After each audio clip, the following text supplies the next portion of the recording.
I a tour guide? No! I'm a YouTuber. Right. Bond! This is the grave of Ben Franklin. This fence. For who? You see this wall? It's supposed to be that wall. This cemetery had this wall all It's the a way hat, across, and Ben right? Franklin was a So that dirty city Boston, right? In like, I don't know, 1830, like, yo, you guys can't even go see Ben Franklin. You guys are dirtballs. We're gonna dig up his body and put him in a cemetery in Boston, because you guys don't do him right. So then, the guy, Mathis Baldwin, who started Baldwin Locomotive, put this fence in as an FU to Boston, saying, yo, we're keeping the dead guy right here. And that's why Ben Franklin's here. People come by, they leave a penny, take a penny. Oh, that's not a saying. Wrong way. Or leave a penny, take a penny. So everybody throws money on this break. Guy who started the zoo, the Philadelphia Zoo, he's buried in here. 5 signers of the Declaration of Independence are in here. Francis Hopkinson, he's the designer of the American flag. Betsy also, he's buried here. The the first doctor of American psychiatry, Dr. Physics, he's buried in here. Or was he surgery? It doesn't matter. Don't write a book for him. He's buried here. The most important burial ground in America. Without these people buried in here, we would not have this as a nation today. Woo! Woo! All right! Was a Quaker. And the one thing about Quakers is they're pacifists, which means they don't like to fight. Just like me and Dave, we're lovers, not fighters. So, back in 1776, we're in this war. Well, before 1776, we're in this war, right? And England, there's no freedom of religion. And if you want to be a Quaker, you need freedom of religion. So you need America. So you're in this weird dilemma. Do I fight war for my religious freedom, or do I just go back and become a member of the Church of England or get persecuted for my crimes? Betsy Ross was a fighting Quaker, meaning these Quakers were for the revolution. They wanted to revolt. They were kind of badass. Betsy Ross made bullets. Right, bonus. So these are cannons. This is a museum. That's the Museum of the American Revolution. Probably the best museum in the city. You see those stars on top of there? There's 13 stars. They represent the 13 colonies.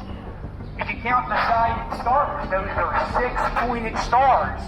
Those are the original stars from the original flag before Betsy Ross got lazy and made 5-pointed stars. That's how the original flag was supposed to look. Above that, where it says American Revolution, there's an American flag. Behind that American flag is the tent that George Washington stayed in when he was at Valley Forge. They only show it for 5 minutes an hour. I went to this museum twice, and every time I go there, I go and watch the American tent thing. I cry like a baby. I don't know what it is, but you gotta do it. If you ever go to any museum, go to that museum. If you see that statue of Ben Franklin, you take a look at it. It's Ben Franklin wearing a toga, and that is a nod to the democracy of Greece, like the Greek architecture that we see in some of the buildings. So Ben Franklin's wearing a toga, that's a nod to democracy. If you see, he's got his arm showing on a bunch of books, that's because he started the library. From 1790 to the 1800, this was Washington, D.C. The federal building, the Senate, and the Congress met in that building, and the first Supreme Court met in the building right there. That was the original City Hall, the Philadelphia. Independence Hall, when it was built, it wasn't named Independence Hall. It was actually the State House. It was the state capital of Pennsylvania.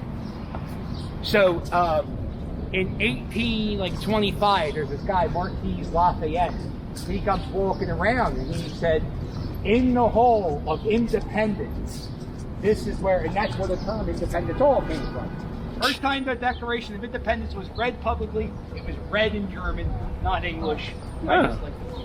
But then Dolly Madison is the inventor of ice cream with fruit flavoring in it. So if you remember back in the day, there was Dolly Madison ice cream.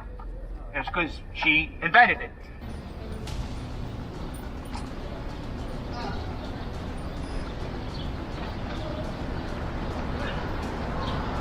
This is Betsy Ross's house. Betsy Ross is buried right here.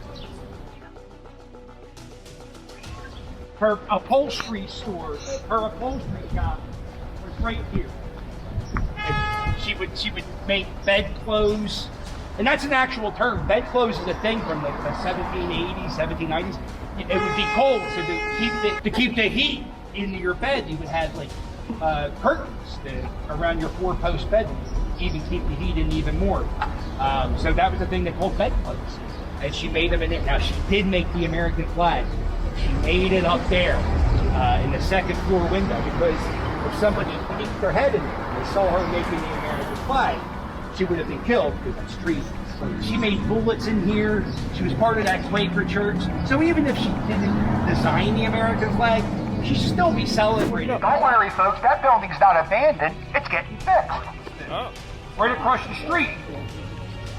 That's where Alexander Hamilton's office was when he was Treasurer of the United States. It was a little two-story building. Because of that building, that little two-story building, that Alexander Hamilton, when he was Treasurer of the United States, that building was built. That is the first bank of the United States. That's the first time an eagle was used on a federal building. So that's the first time we ever used an eagle in one of our buildings.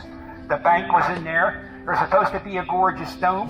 He said that he wanted there to be a memorial for the soldiers that died.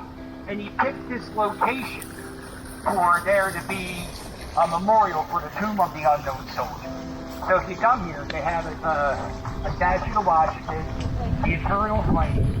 That was actually put in around like 1950. They were digging around a building around here and they found a dead body. And I'm not even sure if they know if it was a British soldier or an American soldier. They threw him in. Repent now! By Jesus! There is only one way to heaven! So as you can see, we had a lot of fun, learned a lot of things. It was so great to just be around people with the same kind of passion. Thank you to my friend, the Philly captain. It was a great tour. We did one last year in 2020, but this year it was just really extra special to go around with new people and see a whole bunch of sites. So if you get a chance, check out Philly. There's a lot of history and there's a lot of stories behind the stories. So until the next adventure, remember, take care of each other, peace out, and I'll see you all soon.